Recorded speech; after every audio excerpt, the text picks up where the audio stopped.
Make 5,000 likes to this video, we will implode more patriotic news. Thank you. Breaking: Trump makes major North Korea announcement. Tensions between the US and North Korea have been rising dramatically for months. Now, they appear to be boiling over. On Tuesday, North Korea said that it is carefully examining a plan to strike the US Pacific territory of Guam with nuclear missiles. Daily Mail reported that President Donald Trump fired back on his Twitter page on Wednesday morning to let them know that attacking Guam would be a very bad idea.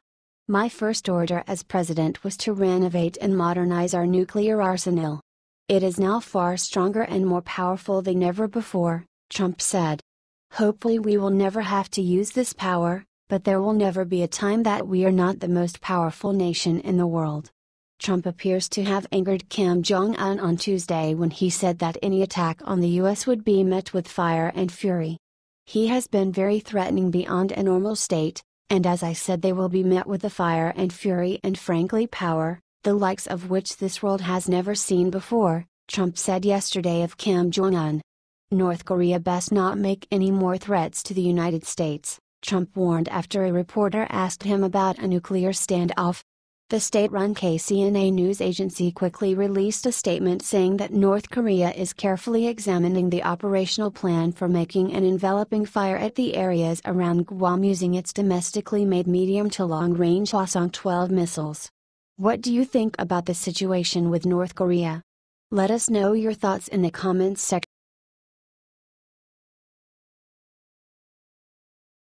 Sasha Obama caught making out with stranger at drug-fueled party. Sasha Obama caught making out with stranger at drug-fueled party. Watch. Written by David Miller. 7 hours ago, various videos have surfaced this week of a clearly intoxicated Malia Obama wildly partying at Lollapalooza over the weekend. Now, some shocking images have surfaced of her 16-year-old sister Sasha at the drug-fueled rager as well. Radar Online reported that photos have leaked of Sasha making out with a stranger, who sources say is named Matt. Sources also say that Sasha and Matt met only moments before they started kissing. Although Malia is at the adult age to attend Lollapalooza, it is discouraging to see Sasha, an underage teen, unsupervised at a music festival notorious for rampant drug use. Barack and Michelle Obama used Sasha as an excuse to stay in Washington, D.C. after leaving the White House, claiming that as parents they wanted to allow her to finish high school there. However, since moving just 2 miles from the White House, Barack has been busy running an anti-Trump war room and Michelle has been off traveling the world on more vacations. Malia's weekend at Lollapalooza appears to have been downright debaucherous. The first video that leaked of her showed Malia dancing so violently and uncontrollably at a concert for the Killers that many were certain she was either drunk or on some kind of drug. Things got even worse when a video from later in that night surfaced of a passed-out Malia being escorted from the venue in a golf cart. Things had gotten so crazy that night that Malia ended up losing her iPhone. Clearly, the Obama girls are in need of some serious parental guidance. Their parents are so desperate to destroy Trump and at the same time put more money in their own pockets that they seem to have lost all motivation to properly raise their own daughter.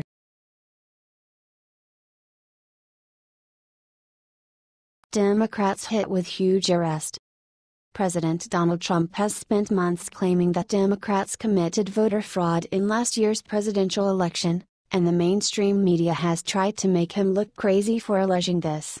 However, the president was just proven right about this liberal voter fraud in a huge way.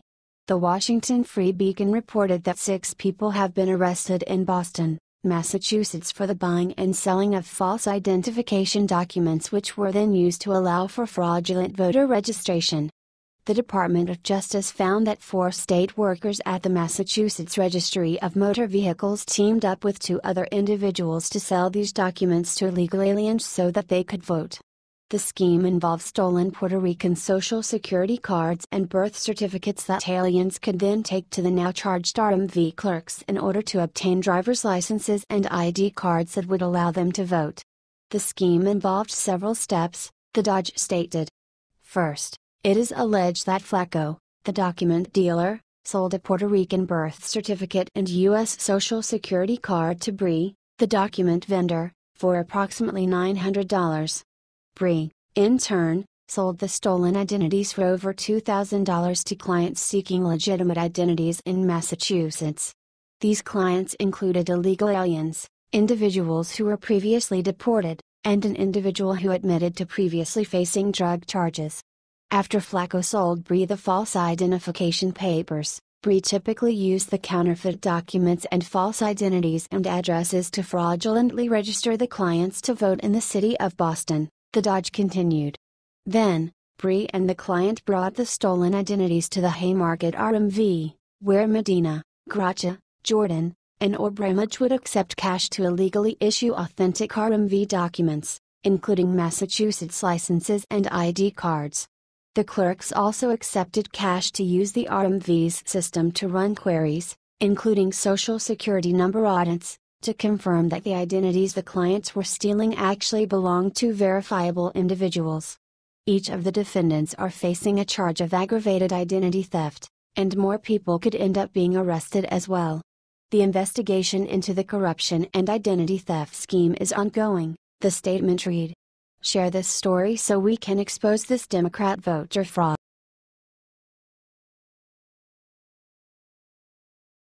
Breaking Hillary Clinton investigation reopened, plea deal offered.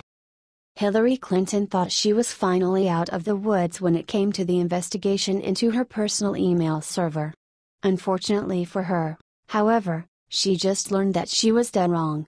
Newsmax reported that a Clinton attorney has confirmed that the Department of Justice's investigation into Clinton's mishandling of classified material on her private email system while she was Secretary of State has been reopened. The attorney added that the Dodge is considering offering Clinton a plea bargain if she agrees to plead guilty and admit that she broke the law. A high-ranking Justice Department official reportedly offered the plea bargain to Clinton's lawyer last month. The Dodge prosecutor reportedly told Clinton's lawyer that despite the fact that former FBI Director James Comey decided not to charge her last July, the Dodge has since re-examined the case and found ample evidence that would result in Clinton being prosecuted on numerous counts. The plea deal that has been offered will require Clinton to sign a document admitting that she committed a prosecutable crime, and in return, the Dodge will not file charges against her. If she signs the papers, the Dodge will also agree to not proceed with an investigation of her pay-to-play deals with foreign governments and businessmen who contributed to the Clinton Foundation or who paid Bill Clinton exorbitant speaking fees. Clinton's attorney added that it's highly unusual for a prosecutor to offer a plea deal before an arraignment and that Clinton has not yet been charged with any crime. This comes after President Donald Trump slammed Attorney General Jeff Sessions for not doing more to investigate Clinton. Attorney General Jeff Sessions has taken a very weak position on Hillary Clinton crimes, where emails and DNC server, and intel leakers. Trump wrote on Twitter on July 25. Share this story if you think Hillary Clinton should be locked.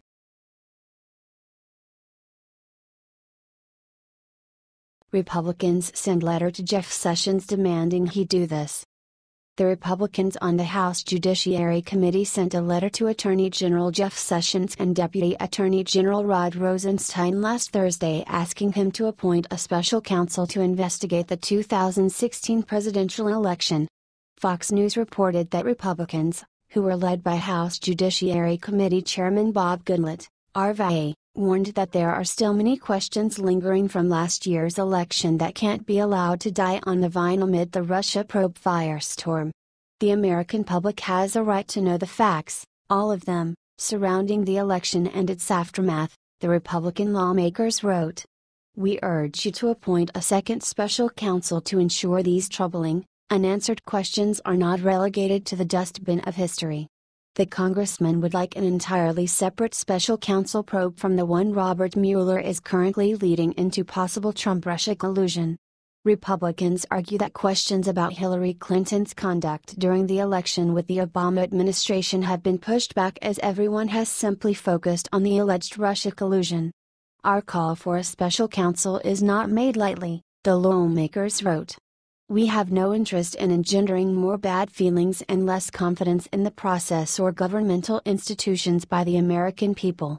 Rather, our call is made on their behalf. It is meant to determine whether the criminal prosecution of any individual is warranted based on the solemn obligation to follow the facts wherever they lead and applying the law to those facts. We're glad to see that Republicans aren't ready to let Clinton off the hook for the corrupt things she did during the 2016 election. The mainstream media may refuse to report anything negative about Clinton, but Republican lawmakers are still on a mission to make sure she'll have to answer for what she did. Share this story if you think this investigation is a great idea.